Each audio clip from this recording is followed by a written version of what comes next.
हरे कृष्णा। तो जैसा कि आप सब जानते हैं कि होली का ये सुंदर उत्सव आने वाला है और इस उत्सव के आने से कुछ दिन पहले से ही हमारे हृदय में हर्ष और उल्लास की उमंग दौड़ पड़ती है। और दौड़े भी क्यों ना, रंगों का ये इतना सुंदर उत्सव किसी को भी आकर्षित कर सकता है। लेकिन क्या आप जानते हैं कि इसी दिन एक और भी बहुत बड़ा उत्सव मनाया जाता है। हाँ, दुर्भाग्य की बात यह है कि अधिकांश लोग इसके बारे में नहीं जानते।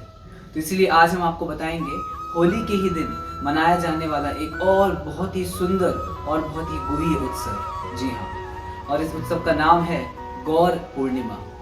क्या है ये गौर पूर्णिमा? ये जानने के लिए पहले जानना पड़ेगा कि गौर कौन है। तो गौर पूर्णिमा ये वह दिन है जब भगवान का एक अद्भुत अवतार इस धरती पे प्रकट हुआ। और भगवान श्री कृष्ण का ये अवतार का नाम था चैतन्य महाप्रभु। चैतन्य महाप्रभु कौन है? ये निश्चय है कि भारत में और पूरे विश्व में अधिकांश लोग चैतन्य महाप्रभु के बारे में नहीं जानते। और ये अगर जानते भी हैं तो इतना ही जानते हैं कि चैतन्य महाप्रभु एक बहुत बड़े भक्त थे, रेवोल्यूशनरिस्ट थे। लेकिन शास्त्रों के प्रमाण के आधार पर हम ये समझते हैं कि वही पूर्ण पुरुषोत्तम भगवान श्री कृष्ण इस संसार में प्रकट होते हैं श्रीमती राधा रानी के भाव को स्वीकार करके चैतन्य महाप्रभु के रूप में। जी हाँ, चैतन्य महाप्रभु का अवतार बहुत ही अद्भुत और सुंदर अवतार है भगवान का। क्यों? क्योंकि भगवान इस अवतार में आते हैं एक भक्त के रूप में। चैतन्य महाप्रभु के रूप में भगवान आते हैं और इस संसार को सिखाते हैं कि कैसे भगवान की भक्ति की जाती है। भगवत गीता में भगवान बताते हैं, यदा यदा हि धर्मस्य ग्लानिर्भवति भारत अभ्युत्थानम् अधर्मस्य तदात्मानं सृजाम्यहम् परित्राणाय साधूनां विनाशाय च दुष्कृतां धर्म संस्थापनार्थाय संभवामि युगे युगे। तो कृष्ण कहते हैं कि जब जब धर्म की ग्लानि होती है मैं अवतरित होता हूँ, और दो कारणों के लिए। किस लिए? तदात्मानं सृजाम्यहम् परित्राणाय साधूनां, साधुओं की रक्षा करने के लिए, और विनाशाय च दुष्कृतां, जो दुष्ट है उनका विनाश करने के लिए। लेकिन अगर कलयुग की स्थिति देखें तो यहाँ तो अधिकांश जन दुष्ट ही हैं।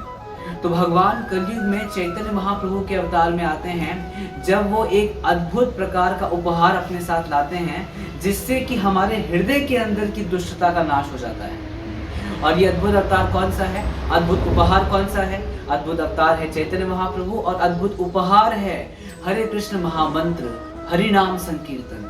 चैतन्य महाप्रभु के रूप में भगवान इस संसार में प्रकट होते हैं इसी पूर्णिमा की तिथि के दिन और हरिनाम संकीर्तन का प्रचार करते हैं।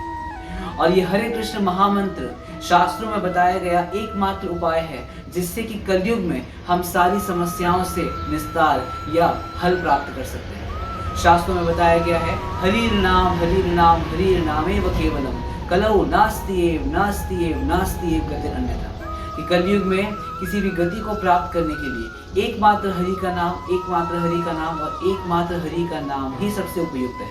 और कोई उपाय नहीं है, और कोई उपाय नहीं है, और कोई उपाय नहीं है। लेकिन दुर्भाग्य की बात यह है कि इतने सरल उपाय को भी लोग स्वीकार नहीं कर रहे थे। और आज से लगभग 550 वर्ष पूर्व जब कई सारे लोग हरिनाम संकीर्तन करते थे तो समाज के भगवान से कुछ द्वेष करने वाले लोग उनकी निंदा करते थे और वो इस सरल उपाय को, भगवान की भक्ति को स्वीकार नहीं कर रहे थे।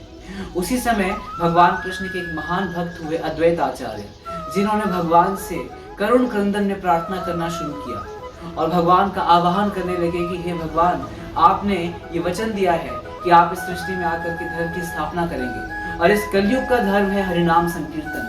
तो कृपया करके आप प्रकट होइए और इस संसार में जो बद्ध लोग हैं, जो दुखी जीवात्मा है, उनको ये उपाय बताइए और हरिनाम संकीर्तन का प्रचार करके सबको सुखी बनाइए। और भगवान कृष्ण अद्वैत आचार्य जी की प्रार्थना सुन करके चैतन्य महाप्रभु के रूप में प्रकट होते हैं आज से लगभग 550 वर्ष पूर्व। और वो इस संसार में आकर के पूरे भारत में और पूरे विश्व में हरिनाम संकीर्तन का प्रचार करते हैं।